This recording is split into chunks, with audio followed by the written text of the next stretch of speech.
Доброе утро, республика! Начинаем новый рабочий день. С вами Вероника Тамтосова. Желаю всем доброго утра, хорошего настроения. И, как всегда, у нас самые лучшие новости, самые позитивные гости и все самое свежее и актуальное только для вас в преддверии великого праздника Дня Победы. С наступающим вас, дорогие наши телезрители. И начинаем, конечно, традиционно с прогноза погоды. Что же нас ждет на территории республики?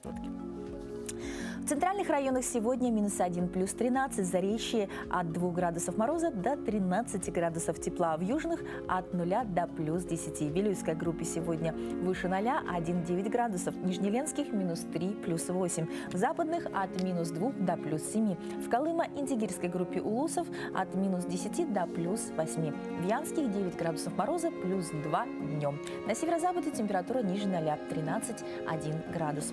В Якутске в 6 часов утра температура воздуха составила 3 градуса тепла. Атмосферное давление 748 миллиметров ртутного столба. Сегодня днем в столице без осадков, ветер северо-западный от 3 до 8 метров в секунду. Температура днем в Якутске плюс 13, плюс 15 градусов. Прямо сейчас переходим к сводке новостей за последние сутки.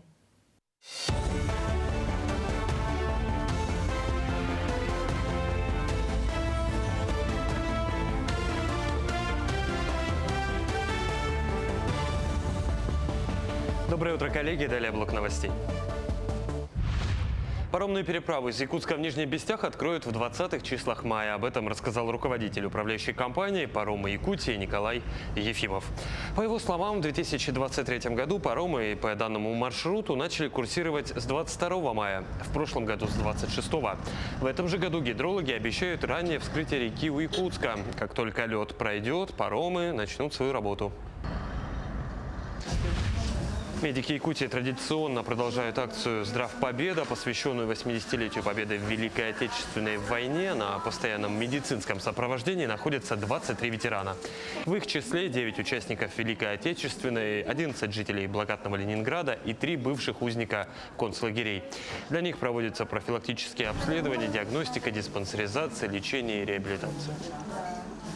Диспансерное наблюдение проводится как врачами, так и средним медицинским персоналом, опять же преимущественно на дому, выездными медицинскими патронажными бригадами, по необходимости паллиативными бригадами.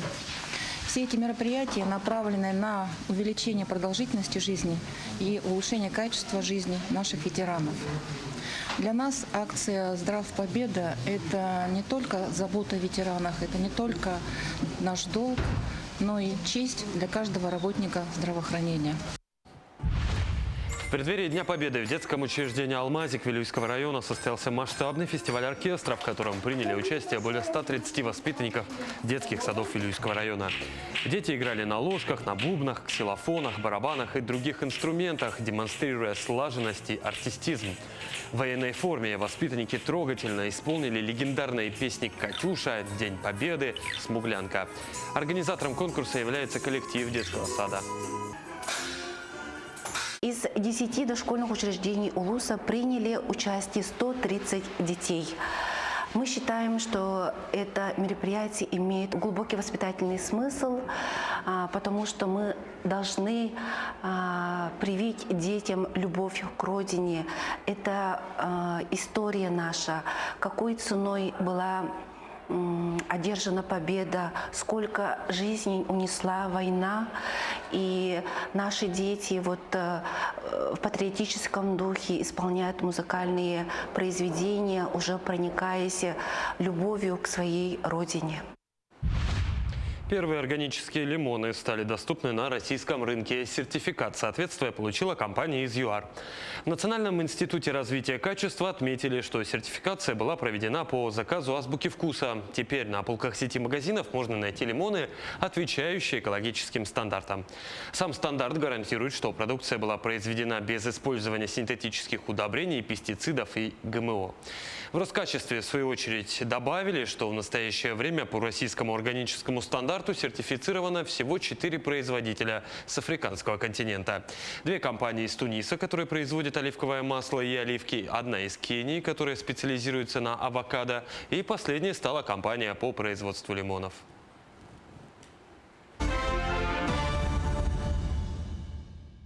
Итак, мы обсудили главные события дня. Оставаться в курсе важно, но не менее важно оставаться в тонусе. Ведь, как говорят, движение – жизнь. Особенно, когда за окном раннее утро и так хочется зарядиться энергией. Поэтому от слов к делу прямо сейчас мы переходим к утренней зарядке, которая разгонит остатки сна, подарит бодрость и хорошее настроение. Присоединяйтесь к нам, даже если вы еще в пижаме. Главное, чтобы руки, ноги и улыбка были готовы. Всем привет, телезрители! Меня зовут Винокуров Гаврил. Сегодня мы сделаем функциональную тренировку на все тело. Первое наше упражнение – это джампинг. Делаем прыжки в стороны, руками, ногами работаем. У кого большой вес, болят суставы, делаем это шагово. Понятно, да? Давайте 20 повторений. Поехали. Раз, два. На верхней точке обязательно выдыхаем. Выдох. Выдох. Если мы не дышим, то идет кислородное голодание, головокружение, поднимается давление. Это у нас не должно быть, обязательно дышим правильно. Выдох, выдох, выдох, выдох. Если устали, не останавливаемся, подключаем шаговые движения. Давайте еще 5 раз. Раз, два, три, 4, 5. Супер. Так, шагаем на месте, пятками не касаемся. Мы тренируемся всего 5 минут, да? Из-за этого побольше движений. Наша цель – это поднять пульс, тогда у нас запускается жиросжигание. Далее, наше второе упражнение. Мы руки поднимаем вверх и поочередно коленями касаемся. Лево, право, лево, право. Всего делаем 20 повторений. Приготовились? 3, 2, 1. Начали. Раз, два, 3, 4. Когда колени поднимаем, мы напрягаем пресс. Пресс. Напрягаем хорошенько. Когда касаемся, выдох. Выдох. Выдох. Выдох. Все максимально грамотно делаем. Все молодцы. Тренируемся спортом. Утренняя зарядка, она самая заряженная. Давайте 5 повторений делаем. Раз, два, 3, 4, 5. Супер. Сделали вдох и выдох. На месте шагаем. Пятками не касаемся пола. Так, следующее наше упражнение – это бёрпи, да? Бёрпи есть у нас усложненный вариант и также есть облегченный вариант. Я буду показывать облегченный вариант. Ноги поставили на ширине плеч, делаем наклон. Руки в пол, таз отводим назад, ноги назад, потом обратно возвращаемся и хлопок. Можем прыгать, можем нет. 5 повторений делаем, поехали. Наклоняемся, ноги назад, колени к себе и прыжок. Раз, ноги назад, колени к себе. В этом упражнении у нас подключаются все мышцы, руки, ноги, спина, пресс. И последнее давайте, колени назад, к себе и выдох. Супер. Все вместе сделали вдох и выдох. Не останавливаемся, ногами, руками работаем. Успокаиваемся. Вот. И у нас сейчас будет последнее наше упражнение. Это у нас глубокие приседания. Что мы делаем? Ноги поставили на ширине плеч, носки на 45 градусов, колени в сторону. Да? Приседаем глубоко, руками коснулись пола, наверху делаем хлопок. Понятно, да? Первое наше движение – таз отводим назад, коснулись, пятки не отрываем, касаемся, выдох. 10 повторений, поехали. Раз, два. Ноги – это наша сила. Обязательно каждый человек должен уметь тренировать ноги, должен уметь приседать, а именно грамотно. Вот. Мужчины особенно. От ног зависит многое. Вот. Давайте еще 5 повторений. Раз. Наверху выдыхаем. 2, 3, 4, 5. Супер. На месте не стоим. Шагаем на месте, пятками не касаемся. Давайте все вместе сделали вдох, выдох. Еще раз. Вдох и выдох. И последний вдох и выдох. Давайте все вместе выпрямляем руку, правую руку. Ладони прямо смотрят и держим 3 секунды. Раз, два, 3. Поменяли. Раз, два, 3. Плечи. Раз, два, 3. В другую сторону. Удерживаем. Раз, два, 3. Ноги поставили шире плеч, делаем наклон и удерживаем 5 секунд. Раз, два, 3, 4, 5. Квадрицепсы, передняя часть ноги, 5 секунд. Раз, два, 3, 4, 5. Другая нога. Раз, два, 3, 4, 5. Молодцы. Все вместе потянулись вверх, вдох и выдох. И на этом мы закончили. Если вы каждое утро будете делать зарядку, это даст много сил, энергии и новых побед. Всем еще раз доброго утра, хорошего настроения. Только что мы с вами зарядились энергией на утренней зарядке. И это отличный старт дня. Но знаете, что может быть и еще круче, когда здоровый образ жизни становится не просто привычкой, а настоящим приключением. Представьте, вместо привычных упражнений дома ветер в лицо, горные просторы Алтая и сотни единомышленников, которые мчатся на велосипедах по живописным тропам. Команда из Якутии приняла участие в крупнейшем велопробеге. Подробности в нашем сюжете. С 1 по 4 мая в Республике Алтай прошел 22-й общесибирский велопробег. Более чем 150 велосипедистам предстояло преодолеть путь протяженностью 269 километров по живописным дорогам и тропам Алтая. Общесибирский первомайский велопробег – это крупнейшее за Уралом велотуристическое мероприятие, которое ведет свою историю с 2003 года. В этом году традиционно в нем приняла участие и команда с Якутии. 9 человек прибыли в Новосибирск заранее, влились в общую группу участников велопробега и 30 апреля организованно на автобусах выдвинулись в Республику Алтай. Целью велопробега является объединение велотуристов из разных регионов Сибири путем участия в совместном велопоходе, без постановки каких-либо спортивных задач. Однако, хоть и пробег подходит для новичков, но тут подразумеваются новички в велотуризме. Минимальное требование для участия – велосипедист должен быть способен проехать 80 километров за один день. Сочиняли весь этот маршрут, все это организовывали, придумывали, можно так сказать, не я одна, а это были все командиры городов. У нас есть общая группа, мы там общались, выбирали маршрут, утверждали его, на разведку людей отправляли. По итогам разведки мы, в общем, выбрали вот этот маршрут. А сейчас мы находимся первый день. У нас будет начало спецучастка. Это еще не спецучасток, как ни странно. Многие люди уже думают, что идет спецучасток, потому что у нас грязь, у нас появился уже первый брод. Мы вот тут перетаскивали велосипеды.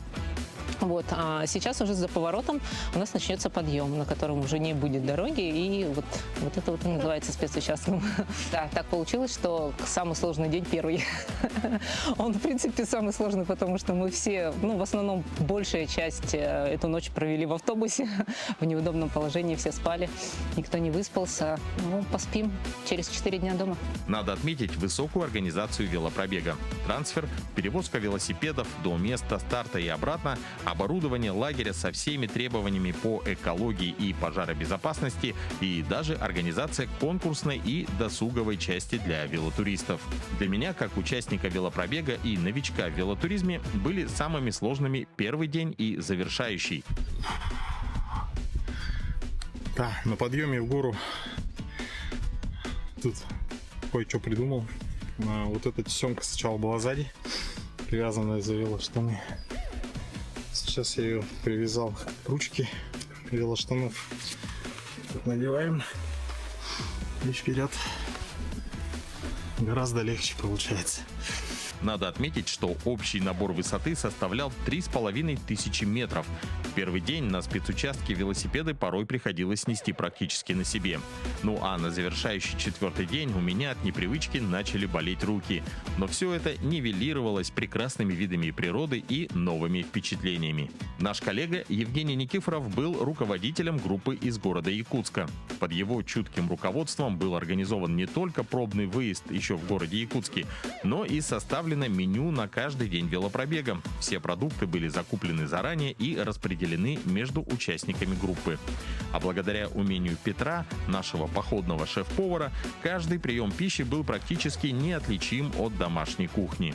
Велопробег завершился в селе Артыбаш на берегу живописного Телецкого озера.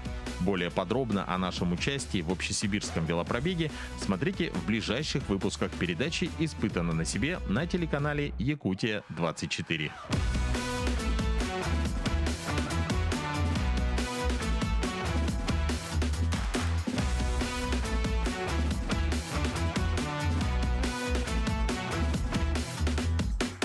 Мы Мы часто говорим о здоровом образе жизни, правильное питание, спорт, активность. Все это укрепляет наш организм и дарит энергию. Но даже самый ответственный подход к здоровью не всегда может уберечь нас от непредвиденных ситуаций. Сегодня мы поговорим о травме, которая, к сожалению, нередко становится испытанием даже для активных людей, особенно старшего возраста. О переломе шейки бедра в нашей постоянной рубрике «Мой доктор».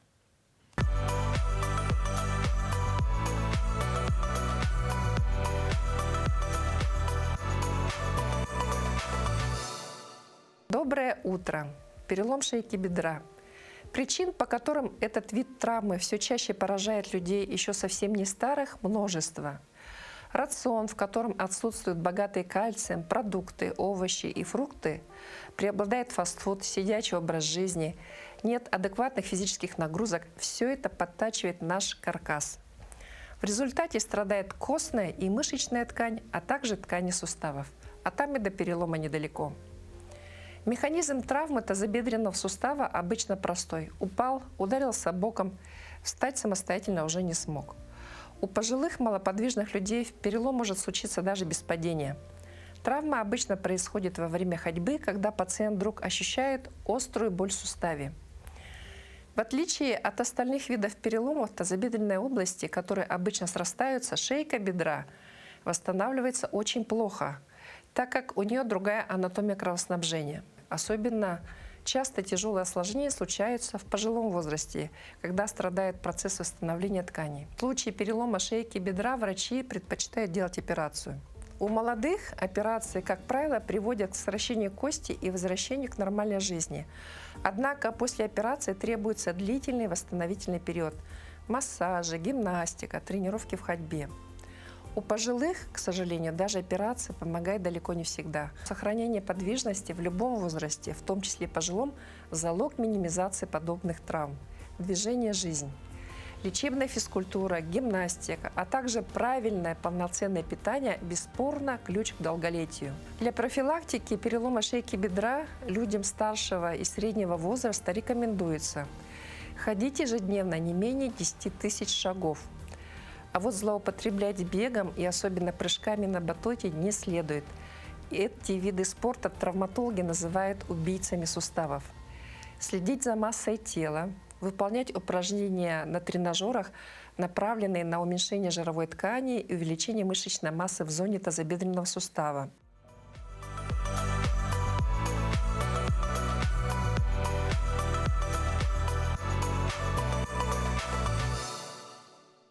В мире, где доброта часто остается незаметной, есть люди, чья смелость горит ярче любого пламени. Пожарные – это те, кто, не раздумывая, бросается в огонь, чтобы вернуть кому-то шанс на жизнь. Сегодня у нас в студии один из таких героев пожарной 6-й пожарной спасательной части Игорь Месяц. Доброе утро, Игорь. Доброе.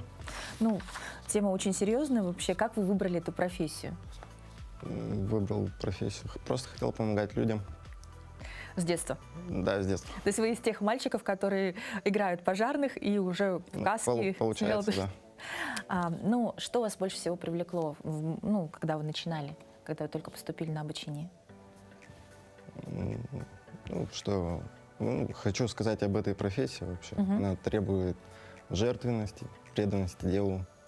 Ну, хорошо. Вот насколько удается не бояться самому? То есть вообще вот для обывателя быть пожарным – это что-то такое, как супергероем практически, потому что когда в стрессовой ситуации видишь пламя, ты не готов бежать и тушить пожар. Как вам удается сохранять спокойствие, уверенность и выполнять свою работу? Ну, во-первых, это наша работа, и нас этому учат. На прошлой неделе состоялось награждение главой МЧС России Александром Куренковым. Получили награду за отвагу на пожаре. Расскажите подробнее, за что вообще вручают такую серьезную награду и в чем заключалась сложность вообще тушения этого страшного пожара? Расскажу. В день пожарный поступил вызов о пожаре по адресу Ленина 3/1. Быстро приехали, среагировали. Каждому начали выставлять задачи. Моя задача была спасти женщину. Она находилась в оконном проеме 4-го этажа. Выходы у нее были обрезаны уже все. Один выход был, только вот окно. Ну, мне была такая поставлена задача. Ему было принято решение спасти ее с помощью комбинированного подъема, то есть выдвижной трехколенной лестницы и штурмовой. Сразу незамедлительно я побежал за трехколенной лестницей, позвал товарища, чтобы он мне помог ее поставить туда, установить, так как она габаритная. После всего мне... Ну, то есть вы, Это будет- получается, снизу, прямо с земли поднимались на 4-й этаж. Да. Почему, там, как показывают в фильмах, там обычно... Вот, мне товарищ помог ее установить, мы ее установили, закрепили. Сразу же я побежал после этого за еще одной лестницей, за штурмовой лестницей. Схватил ее и побежал лезть дальше, на 4-й этаж. Вот по лестнице я лез с лестницей в руках и в этот момент проводил беседу с женщиной. Которой, успокаивал. естественно, было страшно. И было очень страшно. Как вообще удается вот в таких стрессовых ситуациях убедить людей там не прыгать, не бежать никуда там в пламя, там, не знаю. То есть как оказать психологическую поддержку, что самое главное нужно сказать? Быть самому спокойному. Прям, что есть уверенность. То есть от вашей уверенности, что вы ее точно спасете, зависела ее жизнь? Ну да. После Но- мы эвакуировались вместе, спустились с лестниц. От медицинской помощи она отказалась, и я дальше пошел получать задачу. Продолжил работать. Как вам удается принимать решения в таких стрессовых ситуациях? То есть даже доля секунды получается, чтобы успеть принять решение и все это установить? Работа такая. И нас этому учат. Ну, а что для вас значит награда? Что я на своем месте и правильно выбрал работу. Ну, а как ваша семья, близкие, родные, друзья реагируют на то, что вы получили такую награду и вообще занимаетесь такой сложной профессией? Гордость, конечно. Гордость. И поддержка. Поздравляем, очень достойно. Кажется, такая простая история, но если это все представить, что на 4-й этаж нужно с лестницей в руках еще добежать, еще кого-то там убеждать и разговаривать, тут одновременно разговаривать, что-то делать не всегда получается. Это, конечно, очень, мне кажется, сложно. Что бы вы сказали тем, кто обдумывает о том, чтобы выбрать профессию пожарного? Молодым сотрудникам Да. я бы посоветовал хорошо учиться в учебном пункте, выучить пожарно-техническое вооружение, свои обязанности. После учебного пункта, уже по частям, когда их распределят, слушать своих наставников и набираться у них опыта. Кто был вашим наставником? Валерий Васильевич, если можно, могу передать ему Да. привет. Возможно, посмотреть. Сюда? Да. Валерий, спасибо тебе. Ты был отличным наставником. И есть. Вам спасибо большое, что пришли. Еще раз поздравляем. И, конечно, тоже выражаем благодарность вашему наставнику за то, что так хорошо вас обучили. Сегодняшний день, 7 мая, это настоящий калейдоскоп исторических событий, которые изменили мир. Представьте, ровно 130 лет назад русский физик Александр Попов представил первый в мире радиоприемник, положив начало эре беспроводной связи. Но 7 мая – это не только наука. В 1945 году в Реймсе был подписан первый акт о капитуляции Германии, завершивший Вторую мировую войну в Европе. Правда, Сталин настоял на повторной церемонии в Берлине, поэтому мы отмечаем День Победы 9 мая. Так что сегодняшний день – это день прорывов, и кто знает, какие из сегодняшних событий войдут в историю через 100 лет. Ну а чем еще знаменателен день сегодняшний, узнаем прямо сейчас. На календаре 7 мая. Сегодня день создания Вооруженных сил России и День радио. По народному календарю Евсей овсы отсей. В народе утверждали, что на Евсея всех гнет к земле, а к людям пристает маята. Чтобы избавиться от напасти, совершали молитвы и умывались святой водой. К этому дню нужно было закончить посев овса, отсюда и прозвище Евсея. Этот день в истории. В 1715 году в этот день в России издан первый артикул воинский. В 1755 году состоялось торжественное открытие Московского университета, сегодня МГУ имени Ломоносова. В 1780 году, 7 мая, Екатерина II официально жаловала герб Санкт-Петербургу. В 1934 году в РСФСР образована Еврейская автономная область. А в 1985 году Совет министров Советского Союза принял постановление о мерах по преодолению пьянства, алкоголизма и искоренению самогоноварения. В этот день родились Роберт Браунинг, английский поэт, драматург; Иоганнес Брамс, немецкий композитор, пианист, дирижер; Петр Чайковский, русский композитор, дирижер, педагог; Иван Попов, основоположник якутского профессионального изобразительного искусства; Николай Заболоцкий, советский поэт, переводчик; Игорь Безродный, советский скрипач, дирижер, педагог, народный артист РСФСР. Именины сегодня отмечают Алексей, Валентина, Елизавета, Иннокентий, Иосиф, Леонтий, Николай и Сергей. Как уже было подмечено, 7 мая в России отмечают День радио, профессиональный праздник всех работников связи. Именно в этот день, много лет назад, российский физик Александр Попов представил коллегам аппарат, ставший родоначальником современных радиоприемников. И в этот день особенно хочется вспомнить тех, кто наполняет эфир жизнью, наших любимых радиоведущих. Оно будило наших дедов под марши духового оркестра, провожало наших родителей на работу и сегодня продолжает согревать нам душу. Радио. Всего 5 букв, а сколько за ними стоит. Уже как 20 лет голос радиоведущей Елены звучит в эфире. Для нее радио не просто работа, а призвание, любовь и сама жизнь. С ее голоса у якутян начинается утро. Он будит их под мерный гул машин, сопровождает по заснеженным улицам на работу, наполняет теплом даже в самые лютые морозы. Утро на радио СТВ 105,7 FM.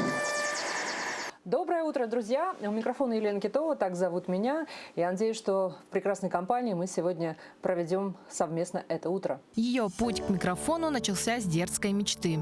Тогда еще 19-летняя Елена, совсем еще юная студентка экономического факультета, совершила смелый поворот судьбы и шагнула в мир эфира, где вместо цифр и графиков царили голоса и музыка.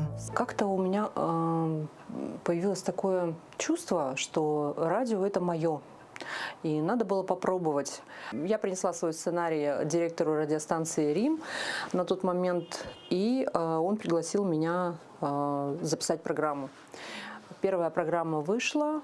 Мне записали так называемые джинглы, да, которые сопровождающие, были анонсы и так далее. И уже полномасштабно я стала проводить свою программу где-то 1 раз в неделю. Тогда радио было другим.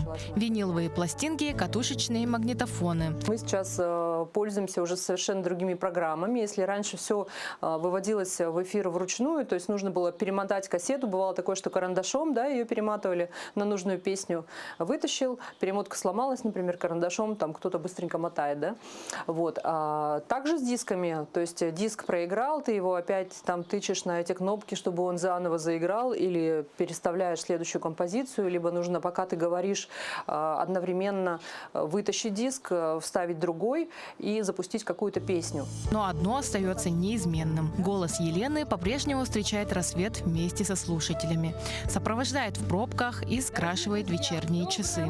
Он стал настолько родным, что порой ее узнают на улице. Просто по тембру, по интонации. Кто-то подходит и говорит: здравствуйте, а вот вы, наверное, радиоведущая СТВ Радио. Да. А как вы узнали? Ну вот голос очень знакомый, вот долго сомневались, но в итоге решили спросить. Так бывает.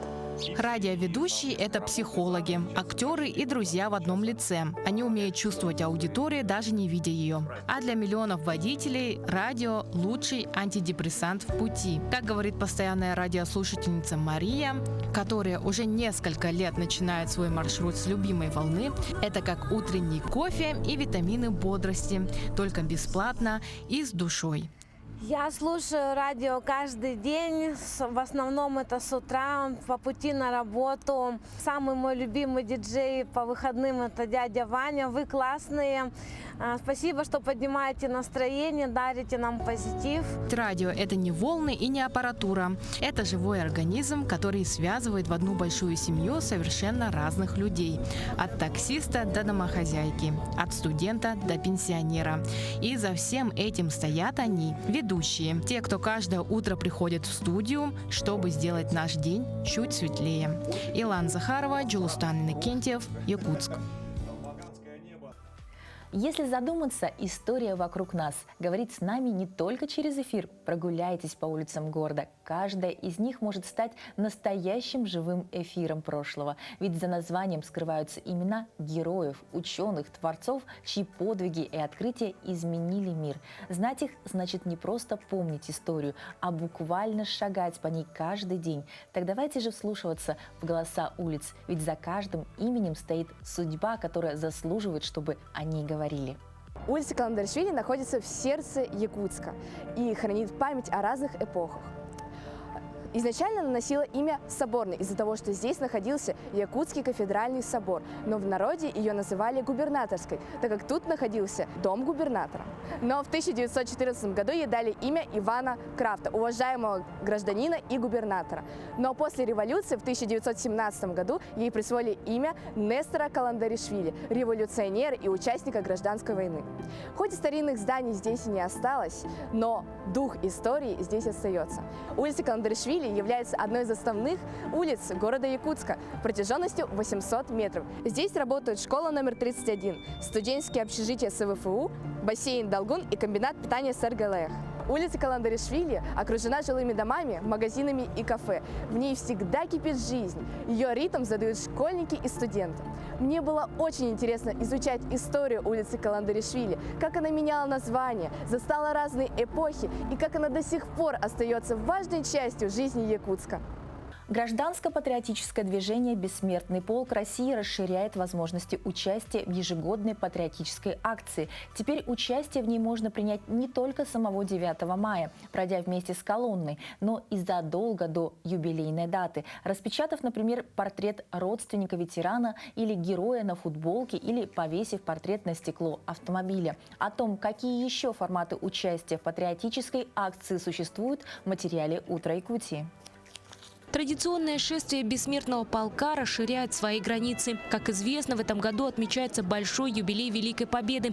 И принять участие в акции в этом году можно не только вживую, но и онлайн. На сайте polkrf.ru можно принять участие, занести своего ветерана, если вы не делали этого раньше. Будет онлайн-трансляция на этом сайте 9 мая. У нас на сайте идет отсчет. Работает группа волонтеров нашего движения. Они будут работать над модерацией бессмертного полка онлайн. Также в этом году участие в акции подхватил и многофункциональный центр предоставления государственных и муниципальных услуг республики. И теперь в его офисе по улице Амосова, 18 можно бесплатно распечатать портрет своего героя. Мы сегодня пришли 4 поколения участника войны Соловьева Петра Сергеевича, нашего дедушки. И услышали про акцию благотворительную, которая проводит МФЦ, и захотели воспользоваться таким случаем. Заказали портреты. У нас не только дедушка воевал, по материнской линии воевал еще у нас дядя по отцовской линии. На протяжении многих лет семья Колодезниковых неизменно принимает участие в шествии бессмертного полка. За годы участия в акции семье удалось разыскать пропавшего без вести участника Великой Отечественной войны, двоюродного деда Колодезникова Егора Петровича. Это старший брат моего дедушки, Колодезников Егор Петрович. Он родился в селе Танда Усалданского района. Там работал с 16 лет коневодом. И в 1942 году, к сожалению, он уже погиб. На фронте получил ранение. И долгое время мы не знали, где он захоронен. И в этом году только узнали, что он захоронен в братской могиле в селе Осташково Тверской области. И в этом году у нас состоялась такая большая семейная миссия. Моя тетя и старшая дочка, они съездили на место братской могилы, возложили цветы, положили оладушки.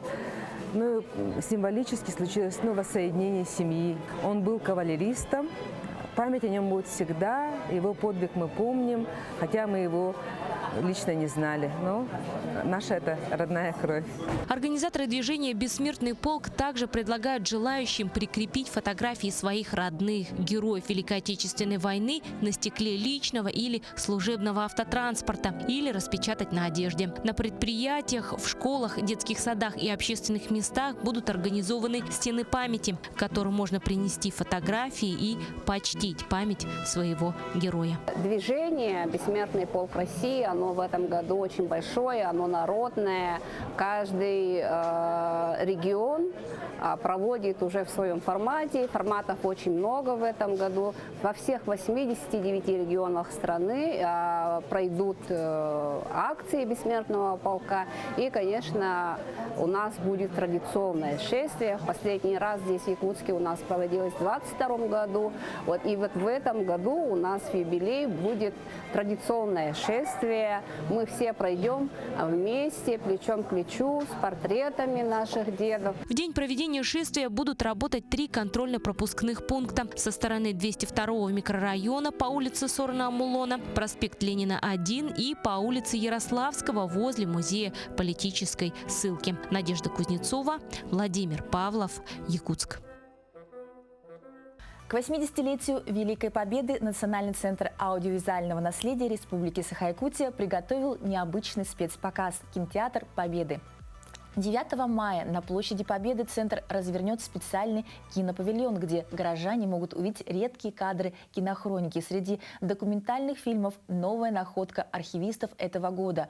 Кинодокумент «Ветераны на Волгоградской земле» 1975 года. Этот видеодокумент в преддверии 80-летия Великой Победы действительно ценный, исторически важный подарок не только для родных тех ветеранов, которые запечатлены на этих кадрах, но и для будущих поколений.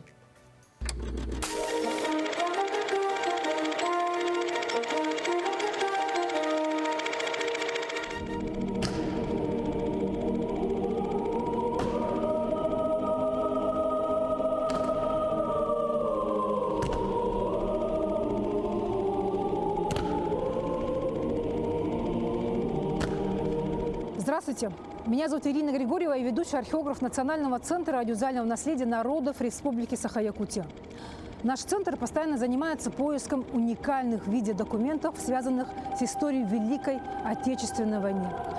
Так, во время работы в Красногорском архиве весной этого года был обнаружен уникальный исторический видеодокумент 1975 года под названием «Ветераны на Волгоградской земле». Наши специалисты провели экспертизу и выяснили, что на этих кадрах ветераны из Алексеевского, ныне Татинского и Чурапчинского районов, которые готовятся к поездке в Волгоград для празднования 30-летия Великой Победы. Эксперты провели большую работу совместно с Советом ветеранов Татинского улуса по персонализации героев. На первом видеодокументе участников войны в райкоме партии у первого секретаря Алексеевского района КПСС Василия Решетникова. Эксперты выяснили данные 18 ветеранов. Биография каждого из них, конечно, для нас уникальна и интересна.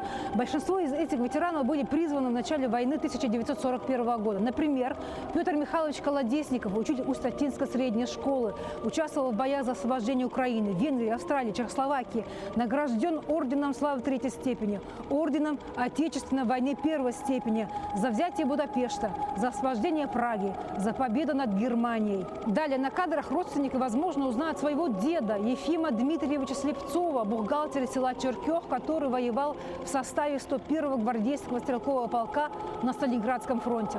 За боевые подвиги Ефим Дмитриевич был награжден орденом Красной Звезды, медалью за оборону Сталинграда, за победу над Германией. Интересна судьба другого ветерана-связиста Петра Георгиевича Сенькина, который с 1941 по 1945 годы воевал разведчиком, корректировщиком зенитной артиллерии. Петр Георгиевич Сенькин героически сражался в Сталинграде, в Курске, в Берлине.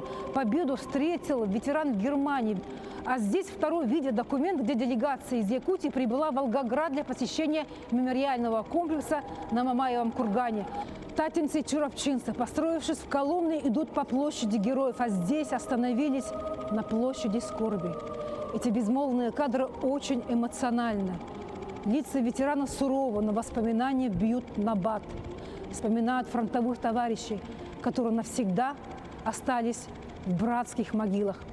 Надо отметить, что ветераны посетили все священные места на Мамаевом кургане, общались с экскурсоводом на площади стоявших насмерть, где вспоминали самый кровопролитный период обороны Сталинграда. А здесь гости около знаменитой скульптуры «Выстояв, мы победим».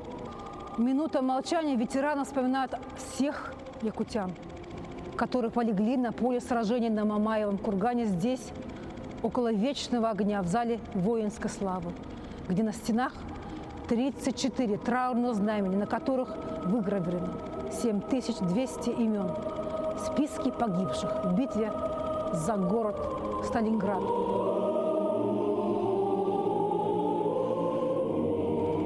Эти исторические кадры важны тем, что сейчас напоминают нам, молодому поколению, что наши деды и прадеды, ветераны, были всегда в строю.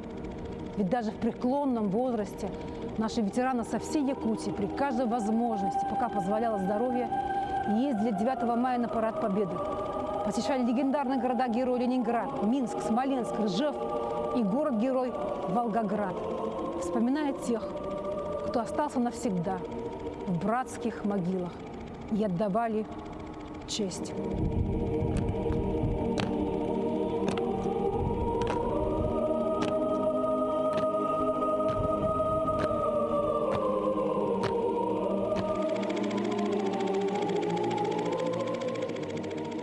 Всем еще раз доброго утра, хорошего настроения. Мы продолжаем делиться полезными, интересными фактами, а также в преддверии праздника, какие будут замечательные акции и события, к которым можно присоединиться. Ну а прямо сейчас свежие новости.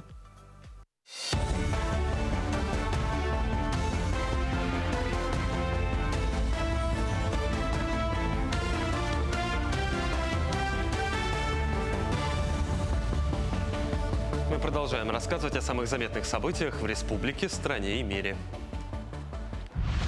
Продажи новых легковых автомобилей в России по итогам января-апреля 2025 года снизились на 26% в годовом выражении и составили 346,4 тысячи штук. Об этом сообщили в Минпромторге страны. При этом рынок новых транспортных средств составил 404 тысячи штук. Это 27% относительно аналогичного периода прошлого года. Ну а рынок новых автомобилей, произведенных в России, составил 219 тысяч штук, что на 9% меньше в годовом выражении. По данным Якутского гидрометцентра, вскрытие реки Лены в районе Якутска ожидается 14-15 мая. По данным на вчерашний день, нижняя кромка ледохода на реке наблюдается ниже гидропоста Крестовский Ленского района.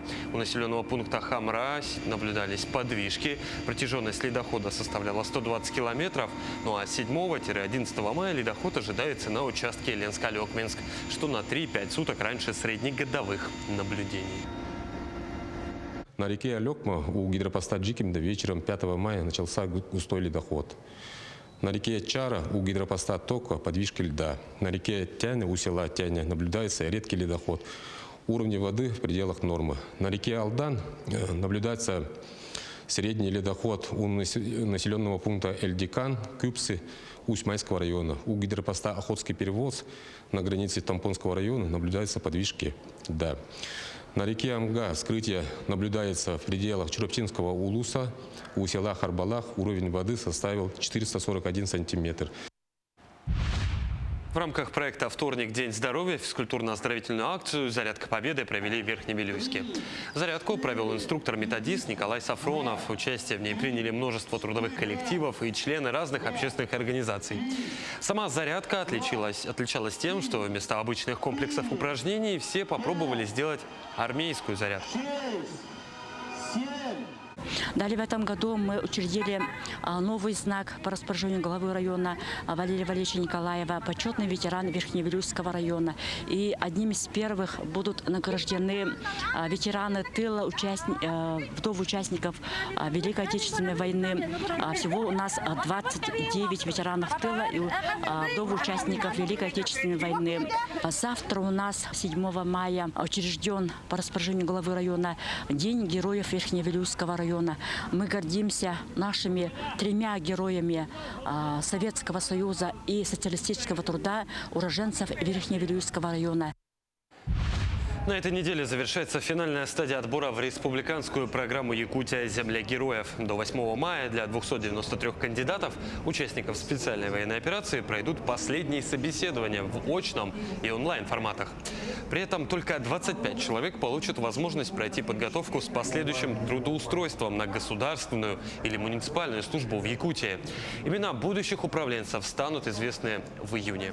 Еще 25 действующих участников СВО пройдут обучение после демобилизации. Остальные же кандидаты, а также те, кто не успел подать документы, в этом году смогут попробовать свои силы в следующем.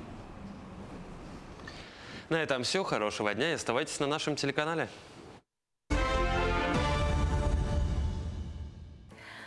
Всем доброго утра, хорошего настроения. С каждым днем солнце греет все сильнее, и лето буквально на пороге. Самое время задуматься о легких и стильных образах, которые подарят комфорт и уверенность в теплые дни. Какие тренды ожидают нас этой весной и летом, а какие вещи лучше отложить в дальний ящик? Сегодня на эту тему поговорим со стилистом Любой Платоновой. Доброе утро, Альбина. Доброе утро. Люба, ну какие цвета будут в тренде сейчас? Ну, наверное, розовые. Судя по тому, как мы сегодня выглядим, конечно, розовый в тренде, но хотелось бы отметить, что сейчас на пике популярности все пастельные оттенки, особенно фисташковое мороженое, так его назвали. И, кстати, эти цвета идут абсолютно всем и освежают в любом возрасте. Поэтому пользуйтесь этим летом, обязательно сочетайте их друг с другом, потому что миксовать их можно до бесконечности, потому что все пастельные оттенки идеально дополняют друг друга. Ну вот фисташковый, мне кажется, такой сложный цвет, он не такой зеленоватый же, мне казалось, не всем идет, а вы говорите всем. Вообще цвета идут абсолютно каждой девушке. Вот зеленый, нельзя сказать, мне зеленый не идет. Просто нужно выбрать правильный тон, либо пастельный зеленый, либо изумрудный, либо более такой насыщенный. То есть нужно выбрать именно свой оттенок. Ну, пришел в магазин, переверил все зеленый, да? Ну, если с цветами все как-то более-менее понятно, кто-то уже выбрал приоритетные для себя цвета, кто-то любит какие-то. Кто-то с возрастом что-то меняет. Вот с фасонами и силуэтами все всегда очень сложно. Сейчас что наиболее актуально, на что стоит обратить внимание? Мне нравится, что в это время сейчас вот мы носили оверсайзы, потому что была такой расслабленный образ жизни был, но сейчас все-таки тренд на женственность. Даже если это оверсайз такой красивый, интересный, яркий крой, но при этом все-таки мы подчеркиваем либо талию, либо показываем запястье, либо это длина, где открыты щиколотки. То есть сейчас тренд на женственность, поэтому обязательно покупайте ремни, делайте акцент на талии, либо на каких-то других частях тела, которые у вас выигрышно смотрятся. Ну и всегда очень хочется на лето какие-то интересные узоры, принты, вот на что тоже стоит взглянуть, потому что, ну, цветочки это прекрасно, но уж хочется что-то, наверное, более современное.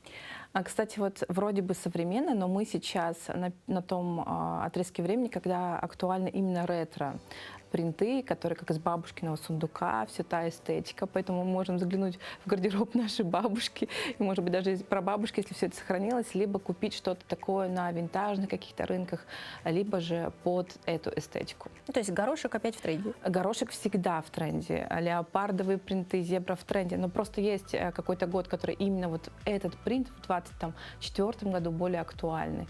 Но не бойтесь носить эти принты в любое время года, в любое время, в любой год, в общем. Ну, вообще, какую ткань лучше выбрать для летнего гардероба? Я вот отдаю предпочтение натуральным тканям.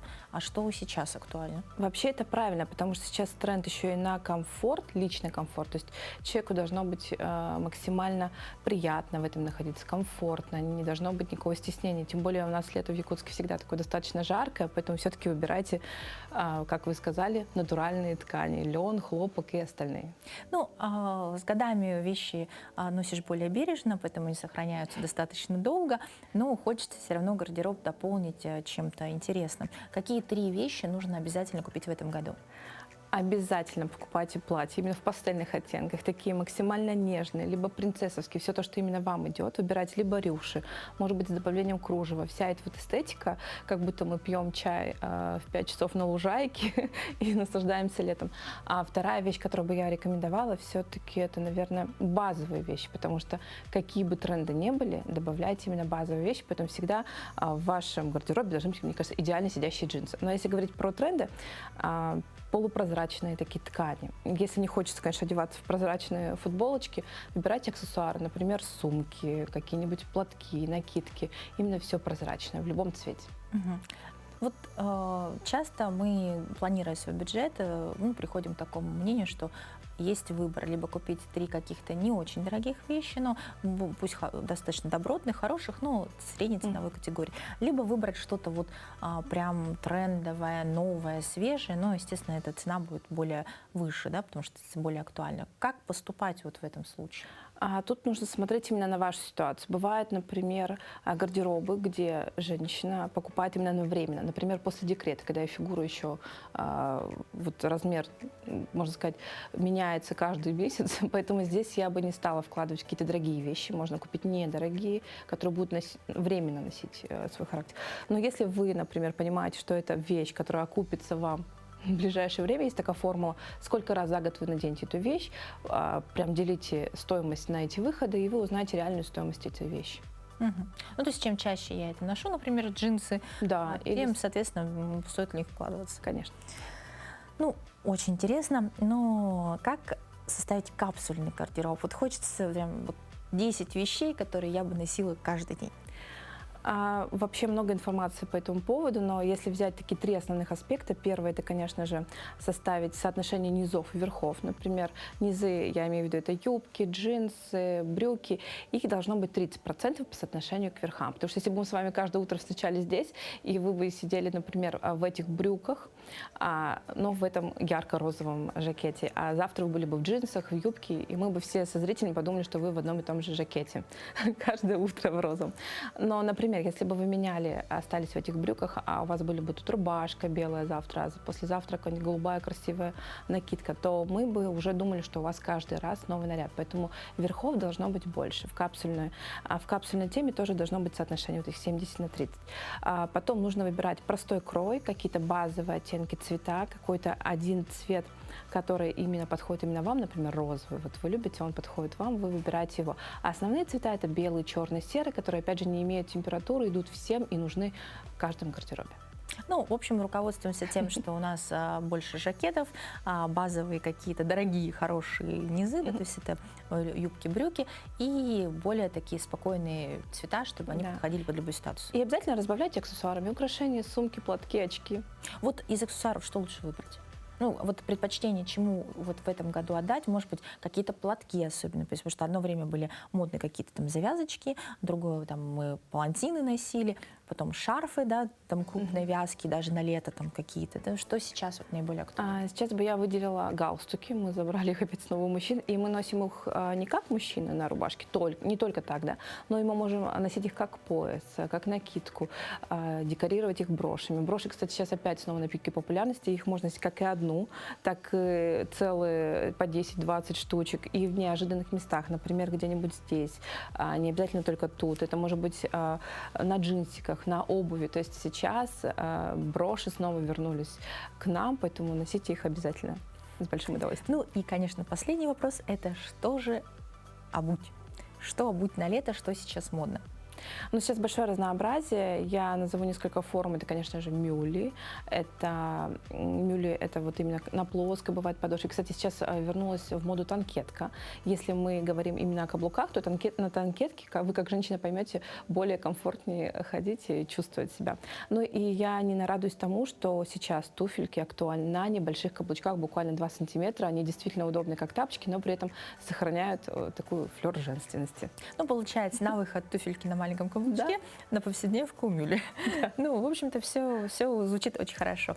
Спасибо большое за консультацию. Я уверена, что, как и я, наши телезрители нашли для себя что-нибудь актуальное и полезное, и сейчас за длинные выходные смогут заглянуть и выбрать что-то женственное, милое, нежное, но очень отвечающее современной действительности.